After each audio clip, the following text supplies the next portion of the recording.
Hey, weirdos, I'm Ash. And I'm Alaina. And I am Jon Lee Brody.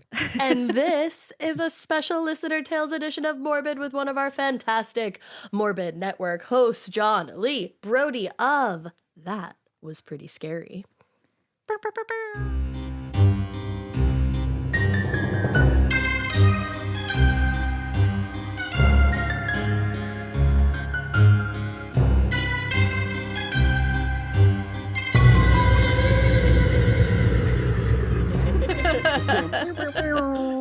Thanks for being here, Jon.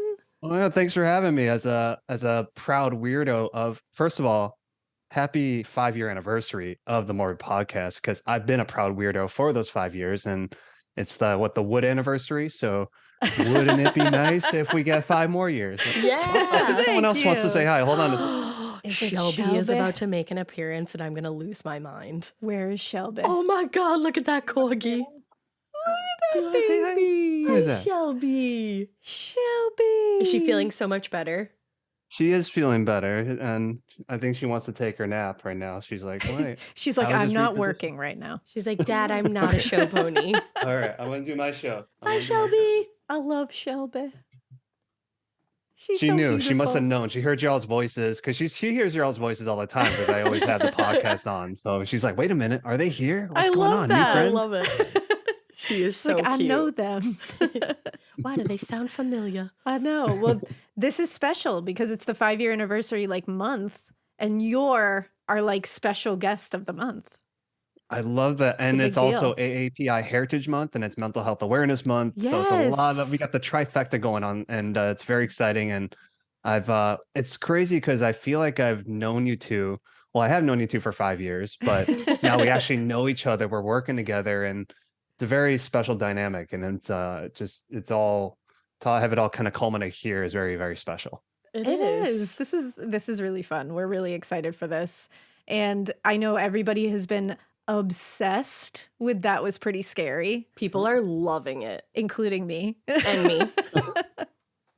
I'm so glad to hear that. Well, we got a long road ahead, and we'll get to our 5-year anniversary for that in good time. And also there was a really positive response to my Instagram little mini deep dive. So I'll be doing more of those. To anyone who is enjoying that, there will be more of those coming. I think one won't be coming this week. So there Ooh. should be more good stuff. I'm glad people like it. We certainly love doing it, and we love working with y'all, and we love all our listeners too. We're so happy to have you. And I love those deep dives. They're so Yeah. fun. Those are huge. There's more. Trust Yes. me. I'm And excited. that might be a longer list than our list of horror movies, honestly. 'Cause, I'm the person that's always looking at those little details, and I like to just shine a light on those things so that people go, oh, wait, yeah. It's not just a happy accident that's happening. There may be a calculated move in terms of why that's there. I think that's awesome. Get the inside scoop. Yeah, and I think what works with your show is that it's such good perspectives. It's a different perspective than just talk. Even we have Scream, and it's just three, us 3 idiots talking about horror movies, but it's fun. We have no insight whatsoever. That's fun, but it's really fun to hear it from professionals on either side of the situation. So I think it's a brilliant idea for a show. Oh, thank you. Well, and it's a lot thanks to you for going for the idea, because I know Freddie, it was on a random general meeting because y'all Yeah. have the same manager. And then he called me and said, hey, I think we got this horror podcast idea is going to go in a different way. I'm like, oh, okay, great. And, all right. Slug for the ride. yeah. And Freddie's my big brother. And so to work with someone that you're really close with, like you two are, obviously best friends and everything. That's Freddie and myself. And he came up in the industry a lot sooner than I did. When he was doing She's All That, I was in junior high. So, Same. yeah, you know what I mean? And every guy wanted to be Zach Seiler Oh, in of high course. school. Oh, yeah. And none of us succeeded. I didn't at least, but maybe a couple did. No, you guys are the sweetest. Freddie, that really was what it was. We had a random meeting with him, and we were like, he is so kind. The and so kindest. nice. And it was just such a good idea. And we were like, how do we yeah. not jump on this? Exactly. Well, I'm glad you did, and I'm glad we're here, and I'm honored to be here for Listener Tales and to be Yes. part of the flagship, the mothership podcast of the Morbid Network. Yes. And we heard you have a tale to start us off with. Yes. So this is for my good friends back home in Palatine, Illinois. Shout out to all my friends who I went to friend high school with, even the ones that made fun of me, who are now pretending to be my friend because like they love Morbid, but Oh whatever. my God, I love it. You gave me so much street cred with the people back in the day that gave me a hard time. It's Amazing. It's funny how life Good, I'm works. glad. Screw them. Exactly. But keep listening and subscribing to Morbid. There you go. Exactly. Yes, please do. Keep on keeping that going. So there are these two haunted roads in Barrington, Illinois, which is about 15 minutes away from my hometown of Palatine, Illinois. And the origin stories are a little murky. They kind of vary a little bit. It's like the Joker in The Dark Knight. He keeps telling a different origin story of how he got his scars. So we don't exactly know when this originated, but there's a road called Cuba Road, which leads to this cemetery called the White Cemetery. So this does go back to the 1800s, and whether Ooh. white cemetery means whites only Yeah. or not, I don't know. It could be. I don't know if I though. really want to go there. That era. But considering there was a very heavy mafia and gangster influence in Chicago, we're talking the Al Capones and the John Dillingers. I'm guessing that might have had something to do with it, or maybe I think that's so. where they bury their victims or whatever. So Cuba Road is known to be a haunted road, which leads to this cemetery.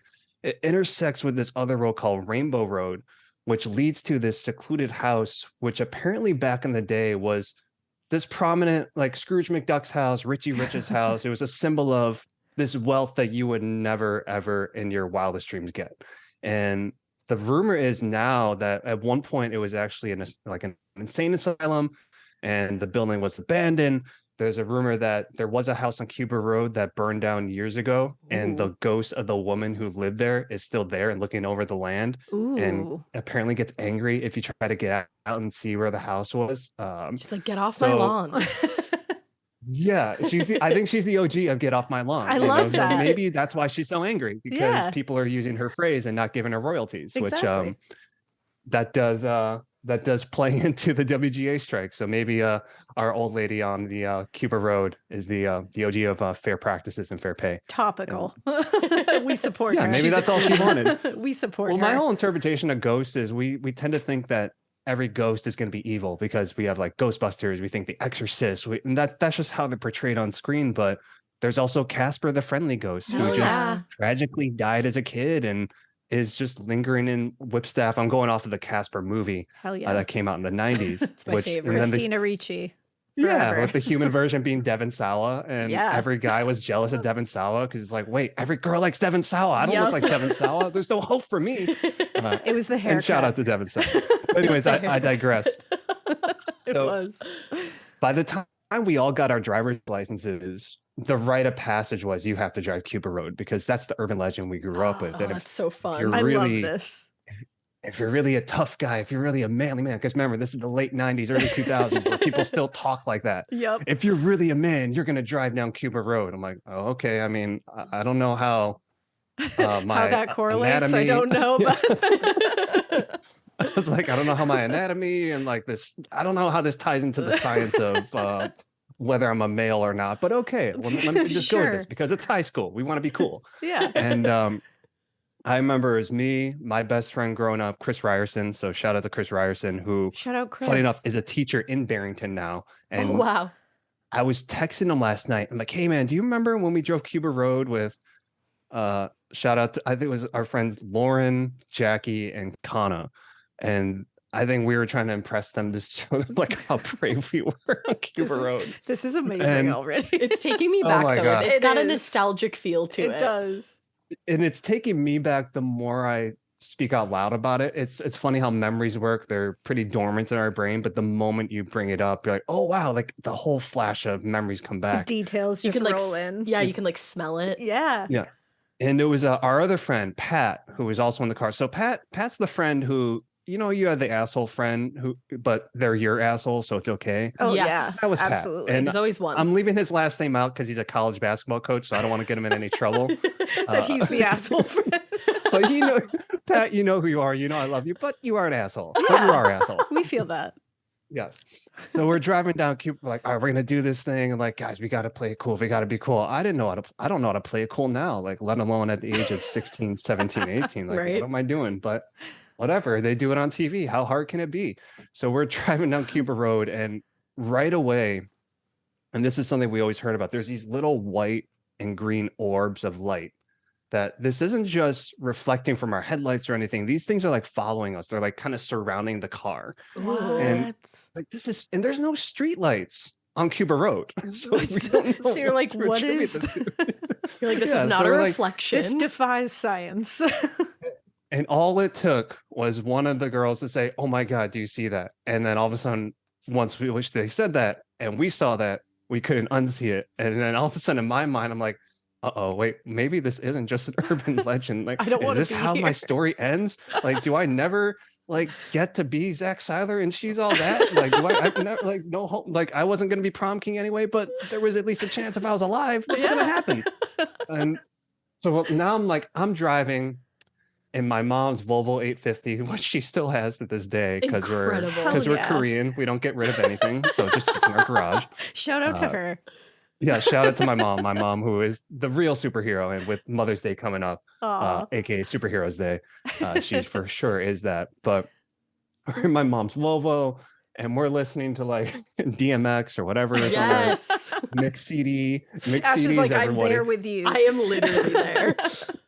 All of a sudden, Party Up was not as an upbeat tune as it was as we're turning on It became ominous. Oh yes, and then again, you hear of DMX's backstory, so maybe that's all on brand. That's true. Also with ominous. everything, it was being foretelling of the news we're going to get about DMX years from then.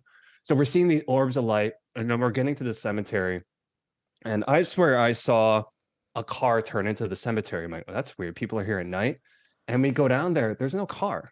Now, I swear to you, this would happen.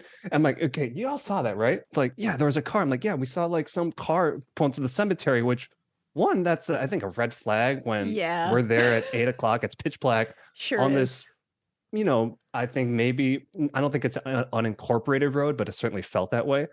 And so we get to the cemetery, we don't see anything, but we still see the orbs of light. And this is before you could just get on your smartphone and Google stuff. We couldn't film anything because we didn't have that capability unless I took my dad's like JVC video camera and made a mini movie out of it, which had a real steady hand. I did, just not at Cuba did that Road. all the time. Yeah, and I used to edit on 2 VCRs and everything. Yes. That was my start in filmmaking. Yeah. But for some reason today we didn't bring the camera gear because we didn't think we needed it. And then Pat, being Pat, was like, I'm gonna go into the cemetery and just look myself. Like, what are you talking about? Going to the cemetery? Like, we agreed we'd stay in the car. Like, it was becoming like a bad action movie of the 80s. It's like, no, like, don't you know what, like in Last Action Hero, don't you know what happens when the partner goes with? He always gets killed. Like, you gotta stay in the car. You know what though? Classic Pat. It is classic Pat.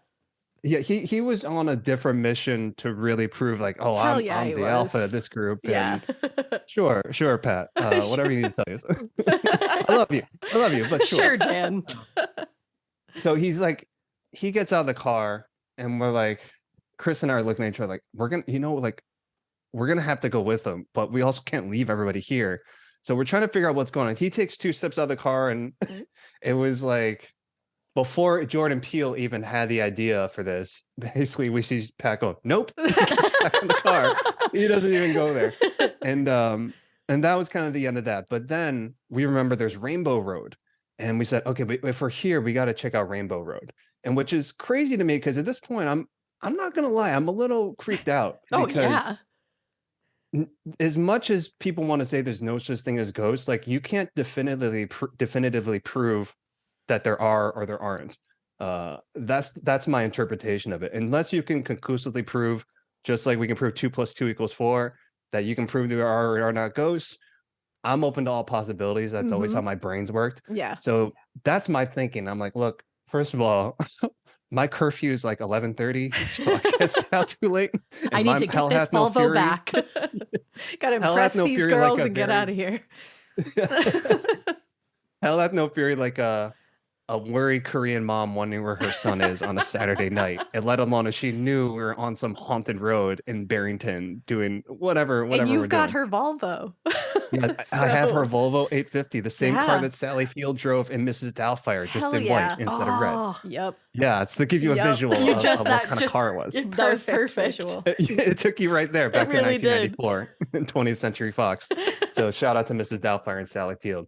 So we're like, all right, well, we're here. I'm looking at my watch. I'm like, okay, it's 10:30. I got another hour before I got to get everybody home and meet my curfew. Because I legitimately was that kid who would get grounded and wouldn't be able to go out the next weekend if I was there like a minute later than my curfew. Oh yeah. So like, oh, I heard there's an insane asylum on Rainbow Road. Okay, all right. So we drive down there. I swear I heard police lights. So I'm like, okay, like maybe the police are shutting it down because too many people go there and they just want to usher people out. Or maybe people who actually live there on Cuba Road were like, man, fuck these guys that are trying to look around all the time.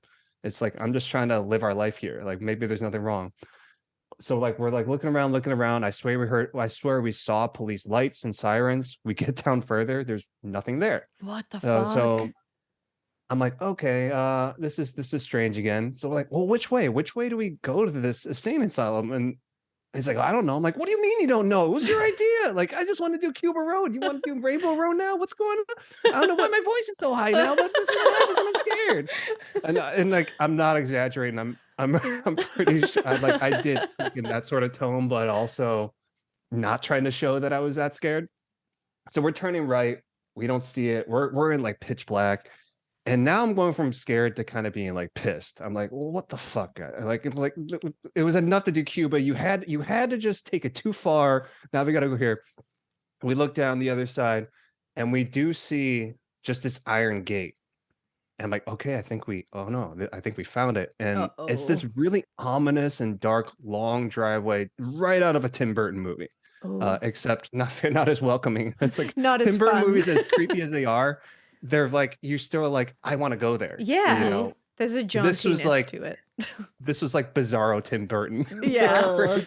This is Yeah, where it's like, a no. level below Tim Burton. It's like, you shall not go and you shall not pass was basically Oof. the thing here. Pat once again is like, oh my god, is that it? Like, we should hop the fence. We should do this. I'm like, where are you? Like, who? God damn like, it, why Pat. Are you, why are you giving the ideas here? Who brought you here? Oh wait, it was me. Oh wait, it was me because you're our asshole friend. Again, I love you, Pat, but still, it's gonna be the running joke that every time I come on, we'll do a shout out to my asshole. Shout friend, out to Pat, asshole you know. Pat. Yeah, shout out to asshole Pat. I'm here for it.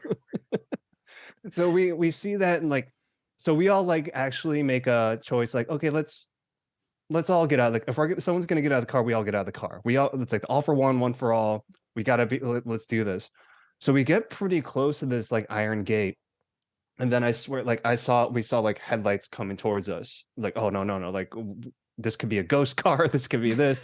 So we never got too far into exploring what the house could be or what it isn't. There are legends that say some people have hopped the gate and they actually get into the abandoned ruins of the house and they make it down to the basement, where apparently I have no way to confirm this or deny it. So I'm just going to state that this is what I've heard. So I'm not saying this is a fact to anybody listening, but apparently if you make it to the basement of this supposed abandoned insane asylum, there's like bloody pentagrams painted on the floor and stuff like that. And then I remember the mob backstory of Chicago, because John Dillinger and Al Capone used to always come up to the north suburbs to escape Chicago a little bit for a little R&R or whatever.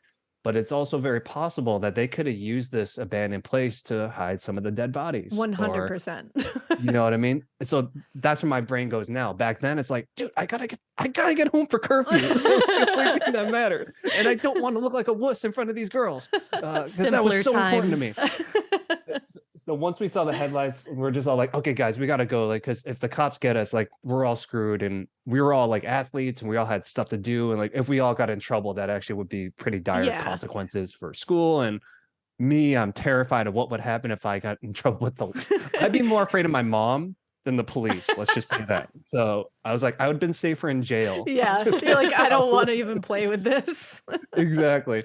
So that was my personal tale of Cuba and Rainbow Road. And that we went a couple other times, and the other times weren't as intense as the first time, because you're going in you don't know what to expect. Yeah. You've heard people tell you stories, but I swear those orbs, everyone I've talked to that's been there, they say the same thing. The orbs like surround your car and they follow you. They're not Ooh. just light refractions, and I'm not an expert in physics or anything, but again, there's no street Yeah. lights. I don't, where would these Where orbs are they come coming from? And from? so there's a belief that these are the spirits of Cuba Road kind of being guardians. And I would hope that they're just nice ghosts and they're hoping that you're not gonna kill anybody else. So That's I'm what I like, was kind of thinking, that they were like surrounding your car to be like, hey, you should go back. Like, Turn don't go, back Yeah. now. don't go this way. it was the Devon Sawa Casper Yeah. basically saying like, if you don't go, I can't keep you. See, you I was know, just gonna say, saying, "Can sort I of thing. keep you?" Oh, They that just one surround your line. car. That one line Yeah, changed so- everything for everybody Everything. for a whole generation.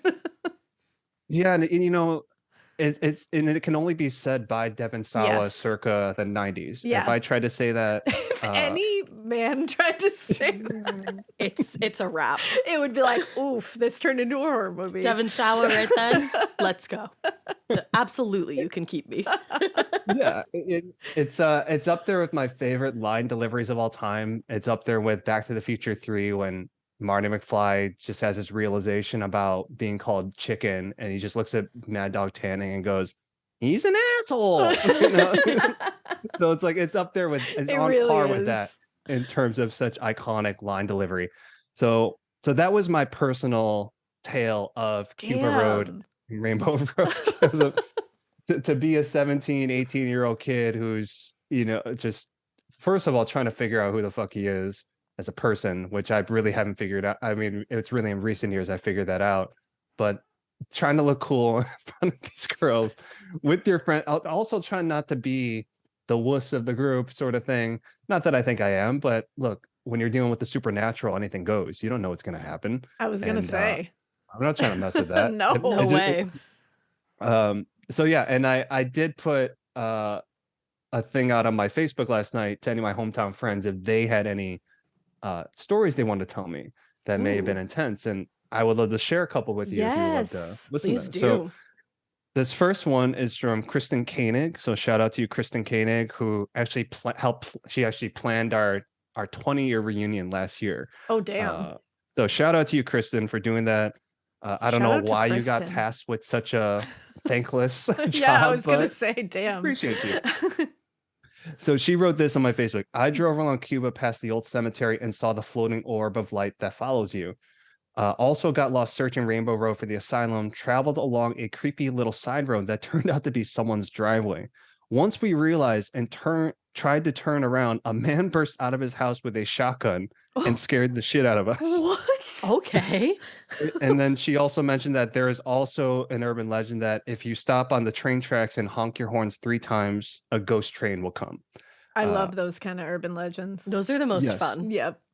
We never found the train track, and we did look another time, but we never found that. And maybe I probably should have just gone there during the daytime to get a Yeah. geography if I was smart back then, but that's just not what happened.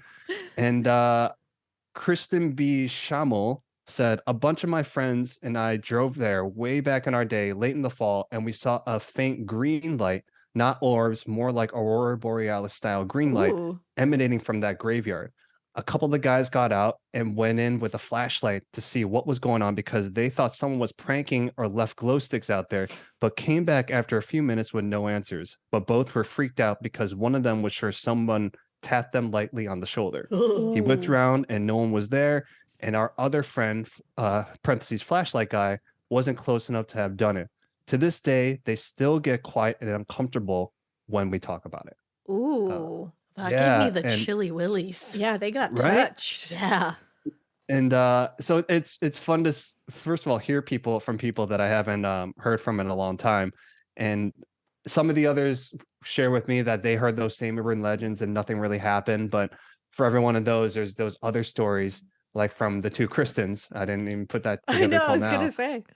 That it's a wild thing, and I think that sort of stuff is fun, and you know, but also I'm glad I'm in the comfort of my own home, and it's just it's a big enigma, and I kind of hope that they make a movie out of it. Maybe I gotta make that movie. And, Yes. Ooh, you should. You must. I was thinking it could be You ever seen the Kurosawa movie Rashomon? I have No, not. but I've heard of it. So Rashomon in a Mhm. nutshell is basically a singular event, but from different perspectives, and how our perspectives can uh, make the story a little different with the same result, but the journey getting there is different. Ooh, that would So be I a good figured way to go about because it.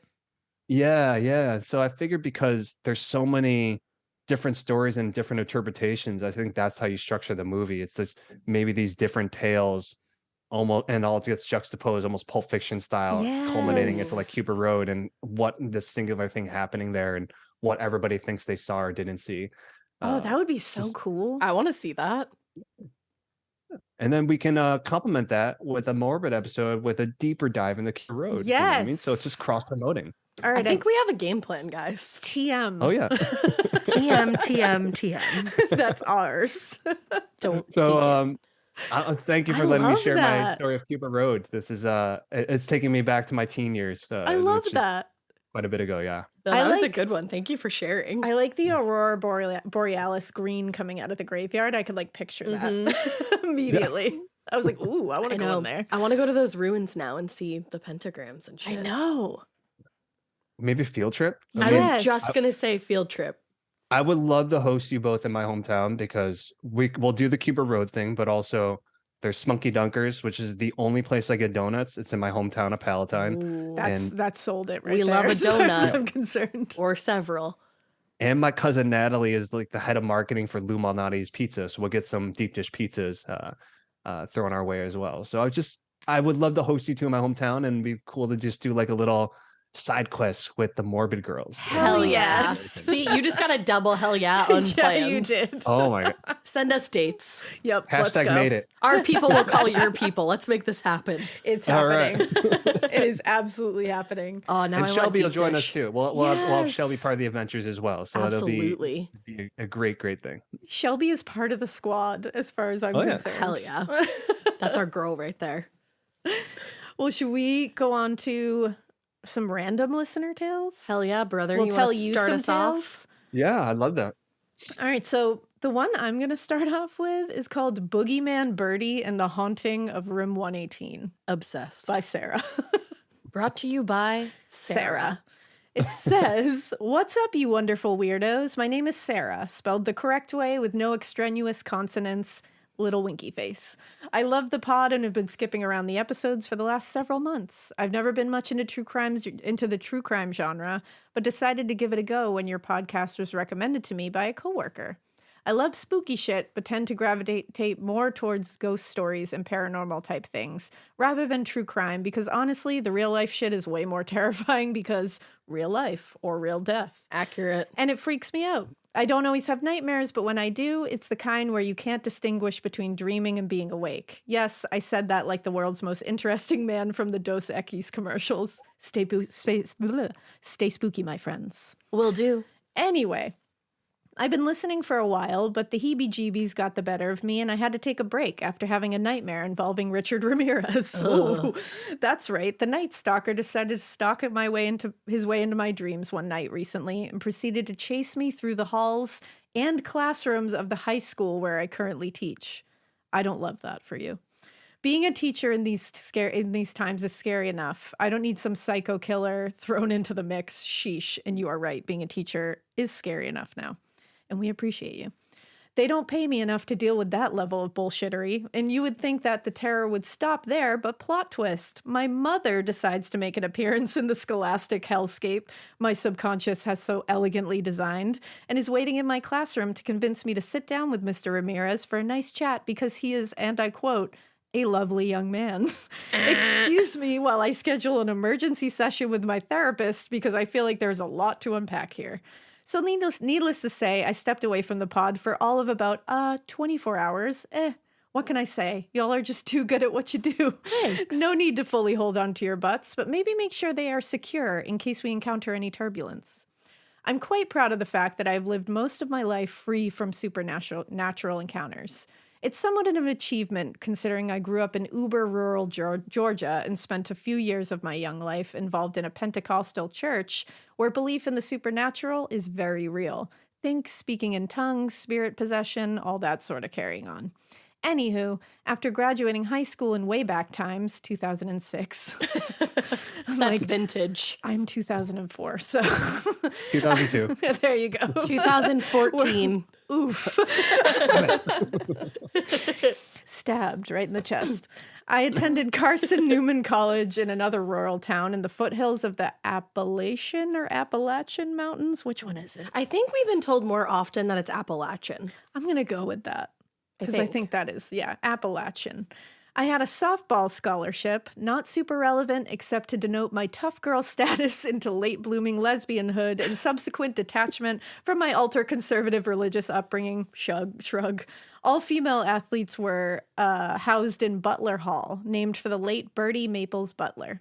It's a grandiose 3-story brick dormitory, complete with classical Grecian facade. Ooh, that sounds beautiful. That does. I was just thinking that. And in the lobby of the dorm hung Bertie's portrait. See the first attached image, and they put an image of him. Note the creep factor of the eyes. Bertie is a woman. Or I meant her, sorry.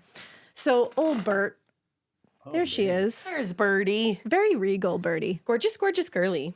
So old Bert, a former graduate and faculty member of the college, had made a sizable contribution towards the construction of the dormitory in the early 50s, apparently bestowing a ludicrous amount of cash to an institute of higher learning is enough to get your name on a building, but not enough to have a say in the location of said building, because the brilliant minds behind the construction decided it was a fine idea to plop a girls' dormitory in the front yard of an old-as-fuck cemetery. Uh-oh. Sidebar, it is not a fine idea. Sidebar. I'm still convinced there are graves under the foundation of the dorm. Sidebar. The threat of dead bodies didn't deter my friends and me from sledding down the cemetery hill behind the dorm on cafeteria trays. Oh my God. Also, the dorm shares a property line with an abandoned hospital. Insert heebie-jeebies. So when I moved into Butler Hall my freshman year, I managed to snag a sweet suite on the first floor of the east wing of the building, room 118. Most residents lived on the east wing floors because the west halls were always vacant, and we were told a myriad of reasons why. Mold, electrical issues, plumbing problems, hauntings, etc. I love that it goes from mold, electrical, plumbing, hauntings, like just what have you. Throw that in there. Well, naturally, the little asterisk about hauntings caught my attention. And after some light reading through the annals of the college's history, I discovered that many of these stories that cropped up over the decades featured the ghost of the one and only Bertie Maples Butler. Gasp. But it really wasn't too big a deal because no one lived in those halls, right? Well, sort of. A few years before I arrived, a fraternity on campus had managed to obtain permission to host an annual haunted house in those abandoned halls of Butler dorm. That was actually quite surprising because Carson Newman is a conservative Baptist school, and this particular haunted house, dubbed Frightmare Manor, was not some lighthearted, cheap-ass carnival funhouse. I'm talking scenes of demonic conjuring, dismemberment, gore in abundance, chicken gizzards and livers. Ugh. Sign a waiver type haunted house. Damn. That's wild. Complete with gallons of rather tasty, albeit realistic fake blood, concocted from Hershey's syrup, peanut butter for texture, corn syrup, and red food dye. That's interesting. Sounds like a good combo. We smelled like Reese's cups for weeks. I say we because as soon as I heard about the open cast call, I decided to participate as an actor in the haunt, and it was totally rad, or whatever the youths are saying these days. I think they still say rad. I still say rad. So That's rad. that's rad, right? I think that's rad. I think it's so. rad. Every weekend in October, in the entire week of Halloween, residents of Butler Hall were serenaded with screaming, wailing, chainsaws, and other spooky sounds that emitted from the rooms of the West Wing, from the basement to the second floor. That sounds awesome. Sounds rad. Sounds fucking rad. Aside from the general creepiness of the scenes in the haunt, there always seemed to be a presence that most of the actors, myself included, were aware of. Like something was watching us from just beyond the next shadow, and occasionally we would catch drafts of icy wind blowing down the corridors, despite the fact that the AC units on that side of the building had not worked in years. Yep, you bet I noped my Reese's cup ass right out of there as soon as the haunt closed for the night. Heebies and jeebies galore. I thought for sure I'd be rid of those heebie-jeebies once the haunting season ended, and I went back to my comfy heebie-jeebie free zone on the East Hall. Nice wish, you naive child. I didn't say that. She did. That Christmas, in keeping with the spirit of the season, I decided to help decorate the lobby of the dorm. Remember the creepy portrait of dear sweet Birdie? Yeah, I hadn't forgotten her either. And after a night of good, wholesome Baptist college beer pong, my jolly inebriated self thought, this old lady looks a little too Scroogey. Let's deck her halls. Uh-oh. So I promptly cut out a quick Santa Claus hat and beard and taped that shit to the glass with the confidence of Pablo motherfucking Picasso. Had iPhones existed at the time, you best believe I would have plastered my handiwork all over the gram. I stumbled my way back to my room, pleased as could be and filled with, dare I say, Christmas spirit, and promptly passed the fuck out. We only had a few weeks left before Christmas break, and every time I walked past Birdie's portrait, I got a good laugh at the ridiculous decorations. But that was the wrong thing to do. I had a feeling. I don't think Birdie's gonna like this. You don't loll at Birdie, okay? No, Birdie just has that vibe that you don't loll at Birdie. No. About 3 weeks after my little craft capade, the spooky started. The portrait looked something like the second image after I added my festive decor. I can't talk. Here's the second one. Birdie Santa Claus edition. Mind you, I didn't have Incredible. a roommate at the time because the girl who had been my roomie got a promotion to RA on the second floor and moved out, which fist pump the air. Heck yeah, I'll take the solo room. That's going to be sweet. Bwahaha. Oh, my sweet, innocent summer self, shaking my head. That night, upon the stroke of, you guessed it, 3 a.m., Dun dun dun. I was rudely awakened by distorted, muffled screams coming from the massive 20-inch box TV on my dresser. The same massive 20-inch TV that I had turned off prior to going to bed, and whose remote control rested peacefully on my desk 5 or 6 feet away from the bed, where I sat now rigid and heart-racing confused as fuck. The white static illuminated the room just enough for me to see my way over to the desk and retrieve the remote to turn the TV back off. It took a few minutes, but I managed to fall back asleep, still too disoriented to think clearly about the incident. So she just woke up to like blood-curdling screams and static on her TV, and she was like, okay, see you later. A good night's rest is important. I guess so. All right. Sarah. Priorities, man. Yeah. Priorities. You know, everybody's got them. Sarah's a tougher chick than I. I would have burned my house down. And I also played softball. I can't claim to be that tough. I played softball, but Is this I actually was not like good. this is Sarah Connor from Terminator, basically? This is really badass. That would make more sense here. Yeah. This is. It took a few minutes, but I managed to fall back asleep, too disoriented, of course. 3 weeks passed with no further disruptions, and I thought it had merely been a fluke until it happened again. Same time, 3 a.m. Same shit. TV turning on to static and muffled screaming. I don't Fuck like that. that. Only this time, the closet light was on. No. Now, I'm someone who requires complete darkness to go to sleep because ADHD be fucking around when there's any kind of illumination. Dumb. So I don't sleep with any kind of light on, and the closet was on the opposite side of the room from my bed, and again, the TV remote was on the desk. This time, I managed to gain some modicum of mental coherence to weakly vocalize, what the actual fuck is happening? And as the last syllable passed by my lips, the closet light clicked off. Oh, no. As though whatever or whoever was saying, oh, my bad, bro, I forgot you were asleep. Let me get the lights for you. Let me get the lights for you. That would have freaked me out so bad. I feel like that was just like fucking around with her. I would have loved if she actually heard from the closet, oh, my bad, bro. Like, I forgot you were asleep. Let me get the lights. That would have changed this story. The movie version that's like, oh, it's okay. Oh, it's cool. What? But at this point, I'm like, nah, don't bother, because I sure as shit ain't sleeping for the rest of the night. The following day, I recounted the story to my good friend and fellow Butler resident, M, who listened with interest and said as nonchalantly as can be, sounds like Birdie is messing with you. Great. Nothing says happy holidays like a good old-fashioned haunting by the ghost of Christmas past. While I was thoroughly disturbed by her revelation, my inner Dean Winchester, of Supernatural fame, had sparked to life and was running through old episodes of Supernatural to remember how to 86 a ghost. Of course, salt and burn the bones. Brilliant. Or would have been if I fancied desecrating Bertrude's final resting place, which I did not. Good. And actually had no idea where it was actually located. Even better. I love how that was just like, yes, I will just burn the bones and salt them. It'll be fine. So I spent the next few nights anticipating her return to my room, and sure enough, 3 a.m. on the nose, TV static, closet light, and oh lovely, the mini fridge is now opening on its own. Like Birdie is rooting around for a snack. Something about that is really funny. A mini fridge just like opening and closing by itself. I like that visual. I like that. Yeah. That one doesn't feel as threatening. No, that just feels silly. It's because it's small. Yeah, it's small. It's small, you know?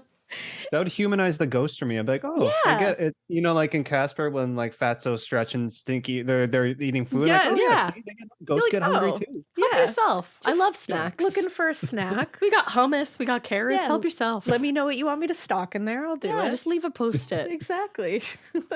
I got a Costco membership. It's all good. Yeah, all the yeah. Christmas stuff. What do you vibe like? together? It's cool, Bertrude. What do you like? I'll buy in bulk.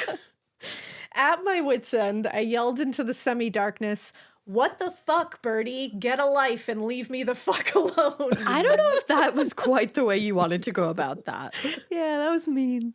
And swear to dog, in the midst of the static buzzing from the TV, I hear, "Santa Claus is coming to town." She said, get The that song. hat off of my GD portrait right Damn. now. Then it hit me like a ton of bricks. I had just shat the portrait. Birdie apparently was not a fan of her jolly old Saint Nick getup and decided to seek retribution by freaking me the fuck out until I removed it. So I scooted my flannel-clad ass out the door, down the hall, and skidded to halt in front of the damn portrait, ripping off the construction paper hat and beard in one sweeping yoink. I love that they did it that night. They were Yep. like, you know what? I got you, girl. Yeah, I'm not waiting. I'll take care of this. I trashed the offending paper and tape and slumped away to my room, the eyes of Bertie Maples Butler burning into my retreating backside. Bertrude. I peered cautiously around the doorframe into my room, and to my utter amazement and relief, the TV was off, the closet light was out, and no sound nor sign of any disturbance could be detected. Birdie had left the building. Well, not really the building, but at least she had returned to the West Wing, seemingly appeased. But there was a little post-it on the fridge that said, get more Oreos. I never heard anything else out of Birdie in my remaining time at Carson Newman, but I also never looked that portrait in the eye again, though I could still feel her chilly gaze follow me anytime I passed through the lobby. So that's it. I apologize for the lengthiness, but what can I say? We English teachers are a loquacious bunch. Oh, I like that word. I love that word.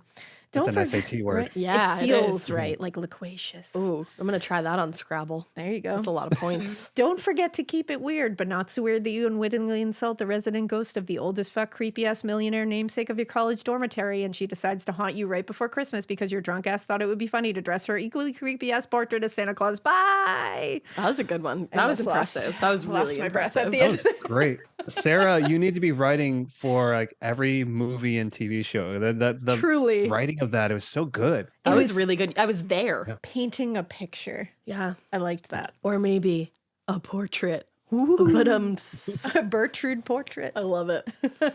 I'm waiting for the movie version of this too. Maybe Nick Cage will be this investigator investigating the door. please. You know, He has to be. Please. Must what's be going in it. on here, guys? Is there a ghost here? You know, That was a Bertrude. really Bertrude, good is that impression. you? I like how southern you got there. I know. Whatever, man. Those were both fantastic and I loved them. It felt right. Well, our next one is Listener Tales Haunted Roads. The time I let my teenagers talk me into dumb shit and I noped the fuck out of Hatchet Man Road, Michigan. Why did you know? Why did you yes the fuck into Hatchet Man Road in the Hatchet first Man. place? Yeah, that's absolutely terrifying. I would have always noped out of there. Me too. It says, hello, ladies. Here is my listener tale of the time I let my teenage daughters talk me into doing something I knew better than to do and saw a demon ghost girl and had to nope the fuck out of there. Please excuse Okay. the bad grammar and punctuation. When I started this, I had a cold and my eardrum ruptured as well. Oh, that's fucking awful. That's horror. That's my biggest fear. Oof. I think I get a new biggest fear anytime somebody tells us something Yeah. awful. There it is. I kept myself busy for a small time doing this. Still not tech savvy. Still not tech savvy. So I did make you a putafa, but I didn't know how to double space it. I did make it a size 14 font for your viewing pleasure, though. So just know I tried. And we appreciate Appreciated. you. And this is perfect. I think it is double spaced. Hello, ladies. My name is Amber, and yes, you can say my name. You can also use my teenagers' names because if you read this on the pod, we will all just shit ourselves. Just poop everywhere. I'm so sorry. Not a good visual, Amber. Let's Well, start. shit. Well, shit. Literally. That's some good shit. Let's start off with the normal gushing. We love you. You ladies have made us laugh and cry and feel so many emotions. I appreciate everything you ladies do and all the time you take to making sure you have all the facts while respecting all the victims and their families. Thank you. Thanks. We started listening to your pod during the pandemic. I had never listened to podcasts before, and you were the second one I'd found, and I was hooked. Then they'd listen to it with me in the car, and soon me listening without them would hurt feelings because they loved you just as much as I did. I love that. Thank you, guys. Listener tales are their favorite, and they've been begging me to send this in for a couple months, so I'm finally taking the time to do it. Hell yeah. So, when I was a teenager, I grew up living about a mile from the creek. This was a road that the pavement ended on, and about a mile up was a one-lane bridge that was over a small cold creek. It was definitely not the most perfect area to smoke pot and underage drink, the couple of beers that we'd hidden from our parents during the week. Nope. As far as my kids are concerned, their mother was a perfect angel who would have never done things like that. No. And that's definitely not why they never would get away with anything, because I had never been there, nor have I ever done that. Of course you have not. No, me either. I believe that. No way, Jose. Never. Now, fast forward to last summer when I was talking to an old friend from that time period, and she said something about Hatchet Man Road. And I'm like, where? And she says, the Crick, Amber. That place we used to hang out at is one of the most haunted roads in Michigan. Looking back, we'd never been there at night, except one time when my brother's car broke down. It just wouldn't start. So we ended up walking home, and as it got dark, I had been terrified. I chalked it up to just being scared of the dark and my brother trying to scare me. So I, of course, tell my kids about it during one of their sleepovers where they're all trying to scare each other. I tell them about how the man was scared of the apocalypse, built a bomb shelter where he made them all live until he slowly went mad. Then, trying to spare his family of what he believed was coming, he murdered all of them with a hatchet and then killed himself. Damn. That's dark, and I love that you told that story at a sleepover. I know, I love it. Nighty-night, kids. Bye. This turned into all four of them begging me to take them on a drive down Hatchet Man Road. Those are some cool kids. I love those kids. And you're a cool mom. At first I said no, but let's face it, I'm kind of a pushover and I love all the spooky things. And I've definitely created these monsters of mine, so I cave and I tell them all to load up. I feel that. Hatchet Man Road is still only a hop, skip, and a jump away from where I live now, so it didn't take long for all of us to pull onto the dirt side of the road and come to a stop. Just a pause so I could roll down the windows and turn off the radio to set the mood, while Alexis started recording on my phone and placed it back in the mount. It was fun, creeping at all of about 6 miles an hour and hearing all the cracks and breaks of the twigs and the chirping of the crickets. I'm there. I planned on trying to scare my kids like a good parent would. Of course. Asking if they saw that while actually seeing nothing, and if they heard that while knowing it was just their own heavy breathing. You know, just character building. I love you, Amber. I do too. My oldest daughter, Alexis, who's 16, was sitting in the front with me, while my middle daughter, Ashlyn, 15, was in the back with 2 friends. Oh, I can't wait for this with my kids. Oh my God. I can't wait until they're like 15 and 16 and I could do this stuff. If you don't pick me up on the way, you're fake. Of course I will. Let's go. So Lex started doing the normal talk to the ghosties, asking if anyone was there. If they were, and if they wanted to talk to us, they could. But there was nothing much. So we come up to the crick, and I pull over so they can get out for a minute and goof off. I get out with them, and friend number 1 starts telling us that she's had some medium experiences and that she's sensitive. The other girls, mainly Lex, started rolling their eyes at her. So, of course, I, being the sensitive that I am, tried to validate her. When we all just got a terrible feeling and heard the loudest woman scream from the woods. No. I'm unsure of the kids at this point, but me being the whole ass adult that I'm supposed to be at 35, stomach dropped, and I had zero issue at that point leaving a child if they did not get into the car fast enough. I will leave your ass. You better get in this car. We are leaving. So as we all fumbled over each other, tripping and getting into the car, we rolled up the windows and locked the doors because, you know, ghosts can't get in if the doors are locked. Of course not. As That's the rules. I know, right?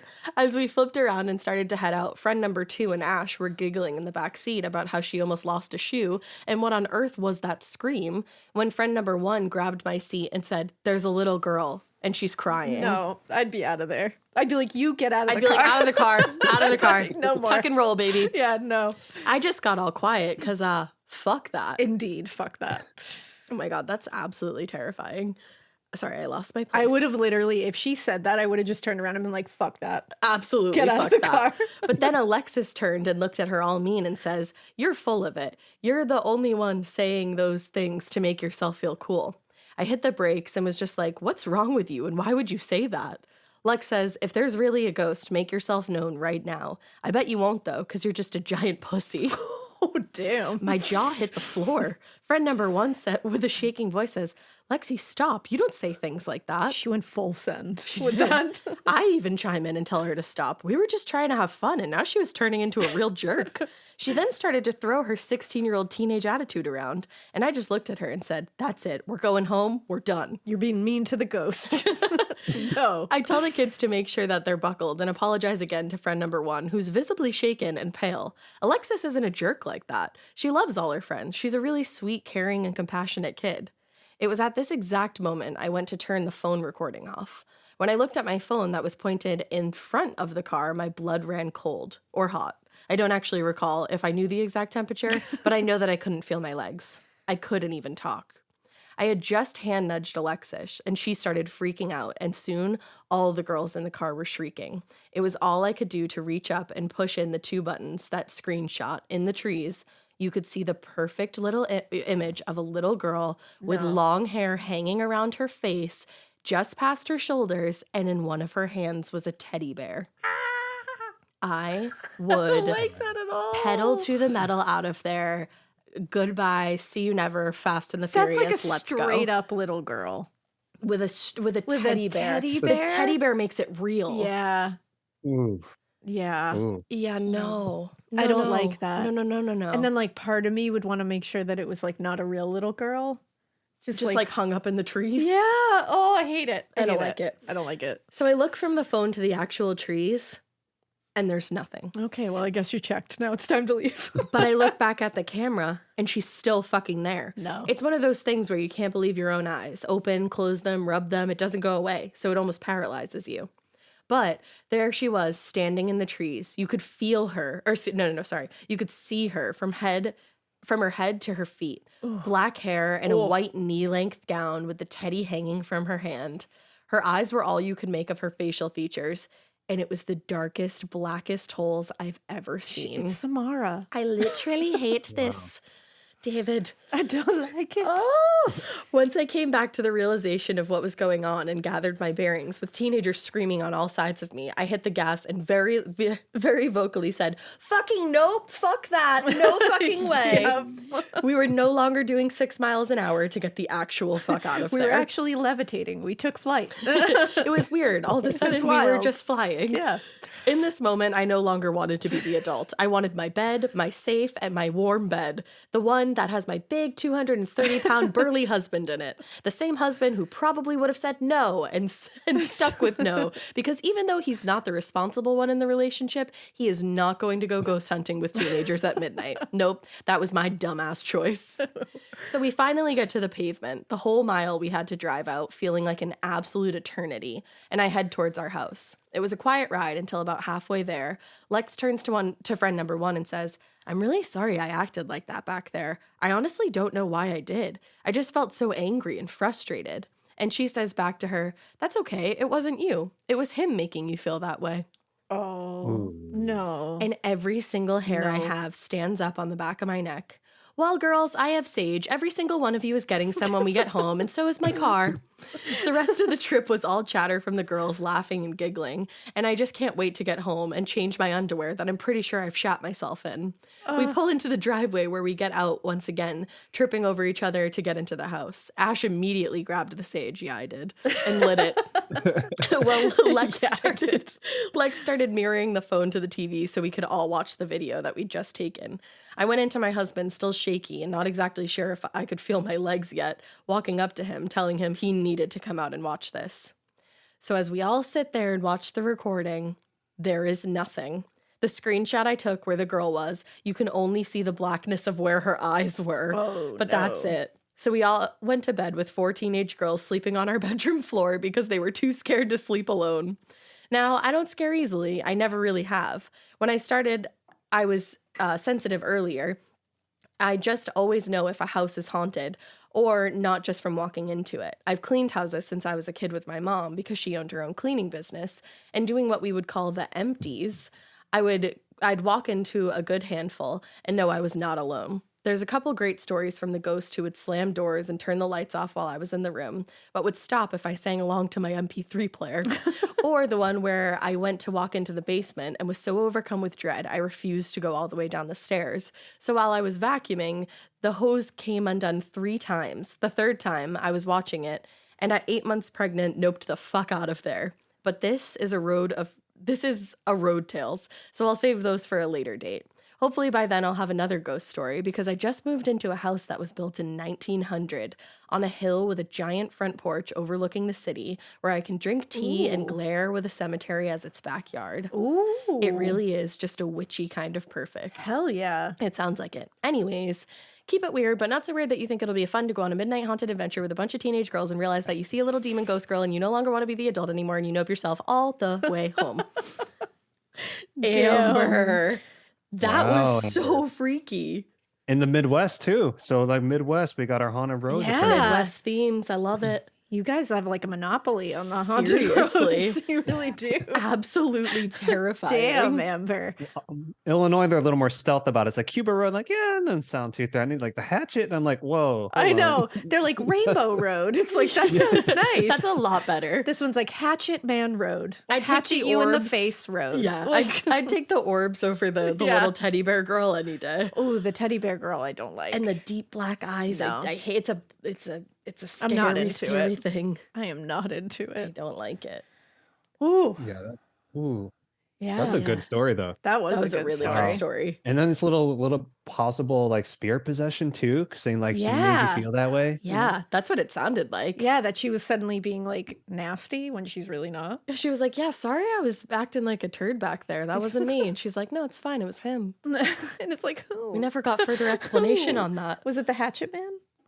Maybe. It was the Hatchet Man. I think I it think. could It's have like been. if you took Ghost and juxtaposed that with like Get Out. Like it's like Yes. you know, like when the ghosts would go into the bodies, but this ghost puts you in the sunken place, so you're fully aware of what's Yes. going on, but you can't do anything. That's But what you- it sounded like. Oh, I don't like I that. hate that. Guys, Ooh. you always send in the best freaking You tales. really do. Keep it coming. So good. I think that's probably all we have time for today. Yeah, I got to go pick up my kids and take them to a haunted road. Yeah, we're going haunted shopping, bitches. Get in. Let's go.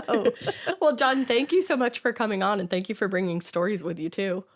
Thanks for having me on, and I adore both of you We just as adore podcast you. hosts, but as humans, and I can't wait till we have an in-person meetup, and Hell we'll do it in my yes. hometown at some point. I can't wait. Yes. Deep dish pizza. BFFAF. All the deep dish, all of it. Is there anything you want to plug before we let you go?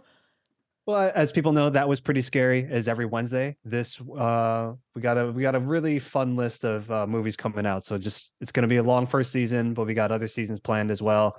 So just stay tuned, and I'll be doing some more of those mini deep dives on Instagram. Which look for that on my Instagram, and also Ash and Alaina are always very gracious about sharing it on their Instagram stories as well. So if you don't see it on mine, you'll see it on theirs. But at some point, you'll see it. Because Hell we yeah. love you guys. We love you and we love those. Go Stay listen weird. to That Was Pretty Scary. Well, guys, we love you so much. We hope you keep listening. And we hope you keep it weird. But not so weird that you go ghost. No, I think you should keep it so weird that you go Yeah. ghost hunting and experience terrible things. keep it this weird. Hell yeah. Yeah. Bye, guys. Bye.